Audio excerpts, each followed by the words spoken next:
everybody. Jim and Eric here with a Rewind Theater and the new trailer for the Wolverine. Now, Eric, you just recently reread the classic storyline from the 80s. You're going to point out how it's different from what we're seeing on screen here.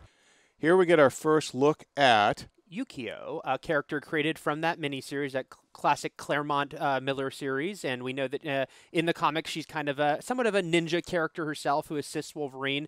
One change right away, though, is it looks like she comes and gets him and takes him to Japan rather than him just meeting her in Japan. And Wolverine, we get a look here. He's definitely doing his Grizzly Adams Mountain Man thing here. This is set after the events of X-Men Last Stand, so he has basically retreated from the world, let himself go. Except for those magnificent abs of his. Right. And he's going to, basically he's crawled into his shell after the death of Jean Grey. Yeah, he's not leading the X-Men, that's for sure. Now they're off to Japan, where hopefully he'll get a haircut and maybe he won't smell so bad. And coming up, obviously Tokyo, looking great. And Yoshida, our first little sign of how sort of powerful that family is, and it's a powerful family in Japan and an important family in this Wolverine story. Now we're getting our first look at either a flashback or an early sequence of, this is a POW camp during World War II in Japan. And what happens here is that Wolverine is saving, let's go back, this is young Yoshida. Young Yoshida. And, yeah, we saw a picture released last year of Wolverine with bone claws, and so I'm sure it would come from this sequence. Yep, this is before the Weapon X. Now, he saves him from one of the nuclear blasts. It looks like, yeah. Although, I don't know if hiding down a well will really save you from a nuclear blast, but if a guy with an adamantium skeleton's on top of you, do you know? But he doesn't have adamantium. Did you see what Indiana Jones did with the refrigerator? That's true. There's nothing you can't do if you just jump far enough. Now, here's Yoshida as an old man with some very high-tech sickbay stuff. Yeah, and this character seems to be an invention of the film, in that in the comics there's Shinjin Yoshida and his daughter, but this seems to be another older generation, Shinjin's father. So it looks like he has a bond with Wolverine, whereas Shinjin does not.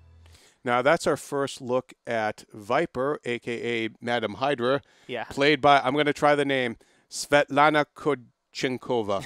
Why not? Sure. Yeah, and she's... It translates into attractive blonde, I believe. That's right, a hot Eastern European babe. Now, she is a character that maybe is going to be a little different than fans of the comics might remember. Yeah. We'll see something a little later on. Here we go. Our first look at... I hope I say her name right. Mariko? How do you say that? Yeah. Mariko, and she's played by Tao Okamoto. Yeah. And Mariko, obviously a famous love interest of Wolverine's from the Claremont Frank Miller. Right. And who is that? Who is this? Tall drink of water? Why, it's Famke Janssen. I believe that's how she says her name. I always said Janssen, but it's Famke Janssen as Jean Grey, and it looks like they're having some sort of dreamy flashback or fever dream. There was a lot of rumors about this cameo. Obviously, there she is, and we don't know. Is it just this one? You can kind of tell by the haziness it's shot in that it's going to be a dream or some sort of hallucination he has. We know that he's trying to get over her death still, and so maybe this is just her one appearance. Maybe it's a couple of appearances throughout the film. And we get a good look at the power that Yoshida holds. Now, if we go back here, we're going to see this fella in the middle, I think, is supposed to be the eldest son. Shinjin, Shinjin. Who has basically turned the Yoshida family into a crime family. That is taken from the comics, the idea that he's basically corrupted this family and drawn them into this crime world. And we can see in the background there that clearly Yoshida has passed away now. There's this looks like a funeral with his portrait in the background. And Wolverine must have taken him up on that offer to become normal again, a la Superman 2, giving up his powers. And, ow. And again, this is a whole invention for the film. The Wolverine miniseries this is based on did not have any of this plot line about the idea that they could take away his powers, that he'd want that, because basically, it seems like he's so... he's done with seeing people die. He never dies. He never gets older, but the people around him die. Now we see some Yakuza tattoos there on these guys, so clearly the family has gone criminal. That was Mariko. And Yukio showing what she can do. Again, you know, she becomes a pretty cool ally of Logan's in the comics, and it looks like in the film as well. We see now, if you look at his skeleton there, the X-ray image of his feet, it doesn't look like there's adamantium on him anymore. It looks kind of. What do you think? I don't know. I think the adamantium's got to be in there. They couldn't have taken that out, right? That's like a Magneto-worthy trick to pull. And I like Yukio's look in the film, by the way. In the comics she had, it was the 80s, and they gave her sort of short, punky black hair. But here she has a different kind of punkish dyed hair. Now we're going to get a good look here at Silver Samurai. Yep. He's played by Will Young Lee, who you might know from Witchblade. He also popped up in Elektra. And if you watch Hawaii Five-0, he's on that. Now the international trailer shows the helmet, which is not here. Yeah, we've seen also some toys, other images, so he does have the helmet. That's a pretty bulky helmet, though. I can understand them taking it off for a big fight scene. And more of this idea that, yeah, he is not healing, clearly. And there's another look at Will Young Lee as Silver Samurai. Although he's not wearing silver in this. He's not wearing silver, and he's using a bow and arrow, so suck it, Hawkeye. I mean, yeah, we thought 2012 was the year of the bow and arrow, but why not continue it into 2013?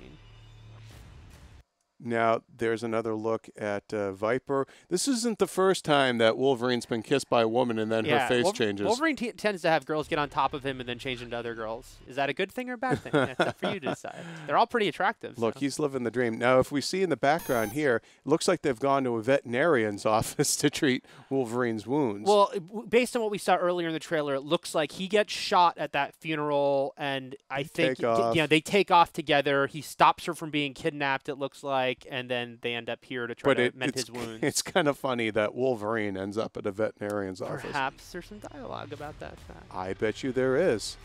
Now this is let's just scan ahead a little bit here. This is the bullet train that runs throughout Japan. It's a famous element of, you know, you can't really get around Japan without the bullet train. And Hugh Jackman has talked about the difficulty of filming this particular sequence to recreate 300-mile-an-hour winds. Right. So now Wolverine doing the thing he does. These are the ninja in the comics. They're called the Hand, but. Well, the Hand, you know, which in the 80s was kind of a big part of Marvel Ninja Mania, but the Hand had become so identified with Daredevil, we're not sure if they can call them the Hand in Wolverine. Again, the rights issues, things get split up very specifically by character, and Daredevil has now returned to Marvel as of last year, so did they call them the Hand? This film was made before that happened, though, so did they call them the Hand at the time? But they might have to go back and change it. Or maybe they had to change it, yeah. Who knows? Okay, now this is interesting. This is not, this looks like the proctology exam from hell, but I doubt it. You have some comments about her outfit, though, don't you? Well, you know, she's definitely wearing a nod to the comic book Viper costume, the skin tight green. Again, though, it is funny. But no dark green hair. No dark hair. Yeah. In the comics, you know, yeah, she was a member of Hydra. In fact, her other name besides Viper was Madam Hydra. We know they don't have the rights to Hydra. That's at Marvel. Captain America used Hydra. They used that color green costume. Right. So, again, we don't think they're going to ever mention Hydra, but at least there is that nod. And it's kind of that thing, I bet, maybe where you can imagine maybe she was a member of Hydra and she's just not going to mention it. Now, what do you think this machine does? Is it just there to hold him in place, or? No, I mean, there's some, look at the stuff holding his arms and all. So there's some pretty gnarly things going on here. It kind of reminds me of the torture device in Empire. Yeah, yeah. Okay, now this is the thing we've been wanting to talk about. She's clearly shedding dead skin there, but that. Well, the thing is, Viper doesn't have any powers in the comic books. This version of Viper, there's been multiple except characters. For the power of sexiness. The power of sexiness. She's just, you know, very strong, athletic person. So she certainly has no superpowers, yet here she is doing this sort of incredible skin shedding thing.